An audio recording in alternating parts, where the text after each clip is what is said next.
Well, it's the evening of Friday the something or another. 19th, I think it is. July 19th, 2024. I've been here for a week, got here on Monday, and as expected, it's been a wonderful trip. You know, having a full week to spend here, I can't even begin to tell you what that meant to me. If you know me, then you know that this lake is very near and dear to my heart. And I think that's part of what has driven me to develop the camera gear and the drive and the passion to spend the hours and hours and hours and terabytes of data and film and, you know, all kinds of videos and hours of going through footage looking for something in just a nothing. You know, it's hard to explain. Let's just say my editing room floor is quite full, and every dang bit of it's been worth it, which has kind of led me to this week that I'm here. The week that I've spent here is, of course, been magical. It's been amazing. It's been peaceful. It's been chaotic. Moments of fear, scared, you know, surprise, all these things, everything. This place encompasses everything. To me, it does. This place is, I don't know. You know, I said in one of my prior videos that I think the way I worded it in the video was "Here my soul rests." And that is entirely true. Every part and fiber of my body is at rest here. My soul is at peace.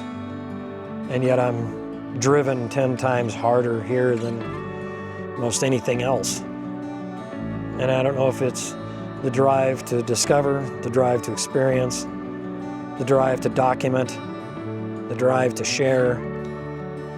I don't know, it's maybe all of them. But all of these things combined and encompassed can only be done here, because this lake is truly where my heart is. I love doing other lakes and videoing other things and going to other places, but you kind of have that feeling of wanting and longing to go home. Well, this is it for me. With that said, today was an amazing day, of course. I was able to find something I've long since been looking for the last 2.5 years or better. The ancient Native American canoe, the remnants of it. With my drag cameras, I knew it existed, but trying to pinpoint it was very difficult. With the ROV, I was able to not only get back on target, and a free diver and I, we were talking and helped relocate it, and I was able to come back with my ROV and really get on target. And as well as that, also, not far from that, find I would say sometime between, I don't know, early 1900s, maybe 1940s, could be 50s, small remnants of a boat that's still down there. And I'll have that in either this or one of the other videos that will surface because of this particular trip. So those discoveries are pretty unique and interesting. I got to meet the staff here at Clear Lake again, kind of rekindle that familiar face and say hi, and, you know, the smiles and the wonderful staff here. And I always enjoy seeing them. And of course, I also enjoy chef's food. The other cool thing is the ROV not only allowed me and enabled me to get in 4K 60 the remains of these 2 watercraft that have long since been sunk, but also I was able to make significant more discoveries of ancient unknown trees in the main body to all new depths. And there's something special about discovering something that you knew had to be out there, and shockingly no one seemed to know. So to be able to find one of them is amazing, but to find 14 or 15 of them in one trip is it's pretty cool. you know, I've kind of lost track. I've met so many wonderful people here, you know, that have been so curious, and so many people they don't know what's here, or when you tell them what's here and explain it to them, their minds are just blown when you put it in context. You know, in context, like one of the examples that I've been using is something we're all familiar with, and that, of course, being Stonehenge and Jericho, the walls of Jericho. You know, we're a little more familiar about it. We may have watched a documentary or seen it in a study book or something of the sort, but when you look at these trees here and you realize that, you know, these trees were already underwater when Stonehenge was being built, or the walls of Jericho were going down at the time they were being torn down, this lake was, you know, was filled or filling right about the same time. Today I was able to film another tree that I filmed many times before, but the light was just right.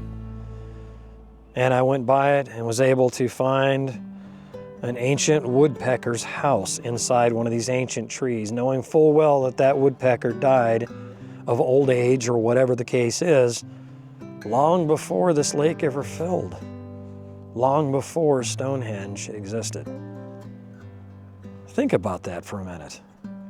And I can see it today. And yeah, that'll be in one of my videos. You won't miss it if you happen to find it. But overall, I mean, nothing, I never have anything bad to say about this place. It's another wonderful experience. And I'm very blessed and fortunate to be able to have the equipment to do it, to be given the equipment in some cases, and design equipment, make it. I mean, to make this all happen. This isn't, you know, the results of what you see on my channel aren't just from one guy. Know that there is a network of people that love what I do and support me. I don't have any sponsorships or anything of the sort, but I have people who love what I do, and they've graciously reached out, like Joe Mongo at Feel Free Kayaks, Three Waters, and provided me last year with a 103 pedal. You know, just as one example, you know, the ROV, you know, it's hard to explain. It's really hard to explain, but just know that this is a one-man show, but this is a one-man show with an army behind him who's supported me because they see my passion and they understand my love for this place, and they want in their way to help me, enable me to further this and do this. I don't monetize my channel. I don't want to monetize my channel. I want the focus of what I do here to be pure at heart. I don't want it to be commercialized, you know, as far as I need to get a video out or something. So anyway, I could probably ramble like this for hours and bore you to death, and I'm sure I've already done that. When it comes to this lake, I can yammer on, let's just say. So with that being said, at the end of day 5, it's almost 8:20.